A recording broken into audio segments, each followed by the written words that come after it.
In today's video, I am going to teach you how to delete history and cache in Google Chrome vertical bar. Step-by-step tutorial. Start by opening Google Chrome on your computer. Once Chrome is open, look to the top right corner of the browser window and click the three-dot menu. In some versions of Chrome, you may also reach the same area by opening Settings, then going to Privacy and Security.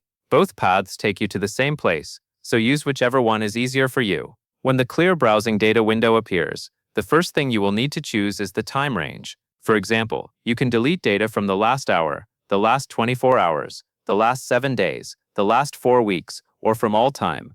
If you want a full cleanup, selecting all time is usually the best choice. If you only want to remove recent activity, choose a shorter range instead. Next, make sure browsing history is checked.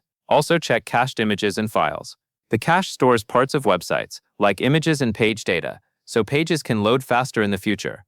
Clearing it can help fix loading problems and remove outdated website content. Once those options are selected, click Delete Data. Chrome will begin removing the browsing history and cached files. That covers everything you need to know.